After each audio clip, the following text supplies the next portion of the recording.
Alright, ladies and gentlemen, I'm here on the channel. Last video for the night.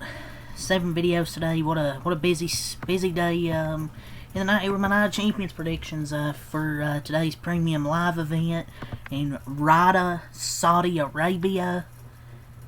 I mean, I say Night of Champions when there's only 2 title matches. But we had the Queen and King of the Ring tournaments will come to a conclusion. But those probably won't be the most talked about matches coming out of the PLE. Obviously, you have John Cena and CM Punk reignite their longtime rivalry for the Undisputed Championship. Obviously, you have Randy and Cody, Jade and Asuka are the finals for their respective, King of the Ring, Queen of the Ring tournaments. You have Sami Zayn and Karrion Kross meet for a singles match. Hopefully, Karrion Kross is a good match. So, people on Twitter will shut up about he can't wrestle. Solo Sikoa and Jacob Fatu should be decent. Raquel and Rhea in a street fight. So, honestly, the only matches I'm really excited for, truly, are CM Punk, John Cena, and probably Randy and Cody to an extent. The rest, don't really care for it, honestly.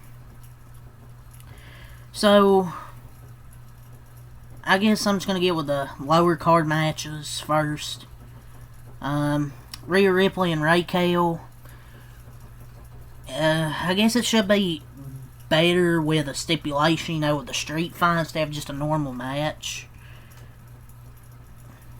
I don't know, it's probably just a stepping stone for Rhea Ripley to get back into the title hunt, so I'll just say Rhea Ripley wins.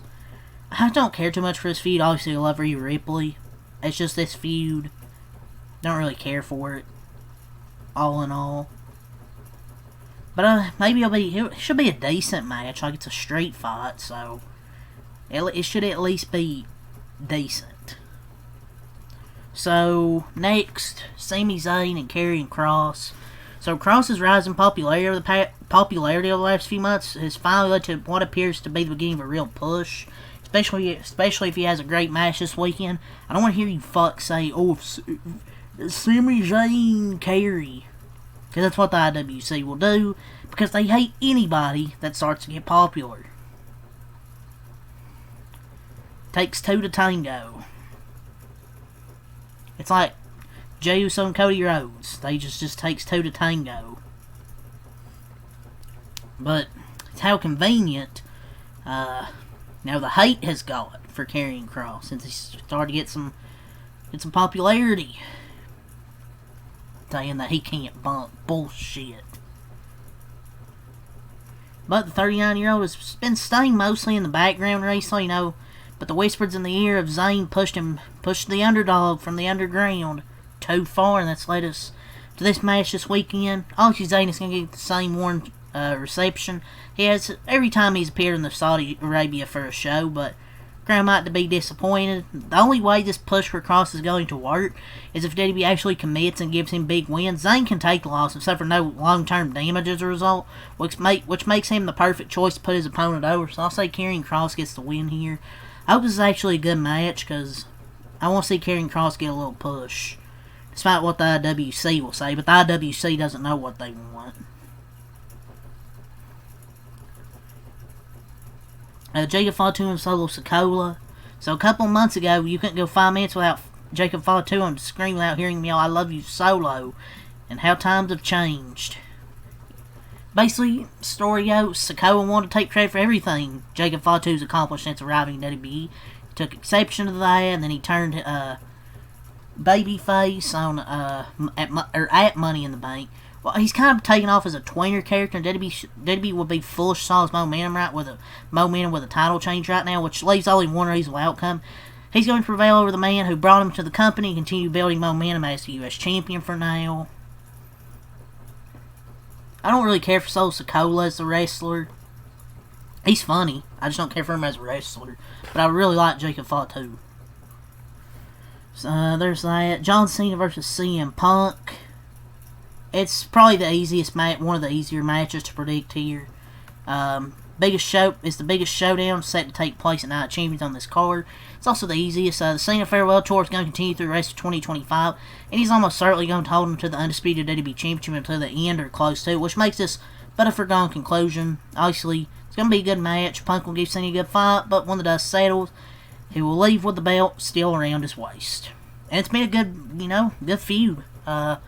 First bit of the John Cena retirement tour I've enjoyed. His feud with CM Punk. But in the end, Cena retains. Asuka and Jade Cargill. Unfortunately, I'm gonna go with Jade Cargill to win Queen of the Ring. Even though I would have Asuka win, I don't get what their obsession is with Jade Cargill. She doesn't get much reaction. When you hear her music, you could hear a pin drop. She's not a good wrestler unless she's getting carried in the ring. The only reason the match was okay on Raw is because Roxanne Perez carried her. And she has, 5 less years of experience? I think. So, Jade Cargill just... She's never going to get it, man. In the ring. But, obviously, this is the final. Asuka's fresh off returning from an injury, so it's no surprise that it'd be obviously giving her a push right away, but having her get to the finals. But this was pretty inevitable because WWE, remember one of the WWE news videos I did, I think before this tournament, was she was going to get a big push. Don't know what they see in her. She just ain't a good wrestler. She's not really good on the mic. She's boring. She doesn't really have much of a personality. But she's still a priority for the company, so I'm going to have Jade Cargill win. But I would rather have Asuka win and have her face Io at SummerSlam. But they love Jade Cargill for some reason. But yeah, this match will probably be good because Asuka's a fucking hell of a wrestler. If Jade Cargill cannot get a good match out of Asuka, then tells you all you need to know about Jade Cargill. Cody Rhodes and Randy Orton and the King of the Ring. More excited for this one than the Queen of the Ring. I'm only excited to see Asuka wrestle. But King of the Ring, last match. We actually have 6 matches, which is rare for a premium live event now. Rhodes and Orton have been on good terms, remember, since the American Nightmare return a couple years ago, but they've set their friendship aside. He's trying to earn his way back to the title after he lost at WrestleMania 41. This will probably be the longest match in the card, and they will get a good story, but Cena and Orton's previous encounter was billed as their final match. So it would be dumb to go back to that right away. Rhodes is going to win the crown and earn a guaranteed title shot in the process, setting him and Cena on the path towards a rematch at SummerSlam. So, pretty obvious Cody Rhodes is going to defeat Randy Orton here because, you label Cena and Orton as their last final match. You got to have Cody beat Orton here. So, I'm going to say Cody Rhodes beats Randy Orton. So, yeah, premium live event for Night of Champions, I believe. The start time, I believe, is 1 p.m. Eastern, if I'm not mistaken. Yeah, 1 p.m. Eastern. And if you don't want to watch the pre-show, it's 11 a.m., but I'm not getting up to watch the pre-show. So yeah, that's my predictions for Night of Champions. But it's all to say tonight. I'll be back, obviously, today. Still a lot of videos to record today. So yeah, till next time out. Peace and have a good night.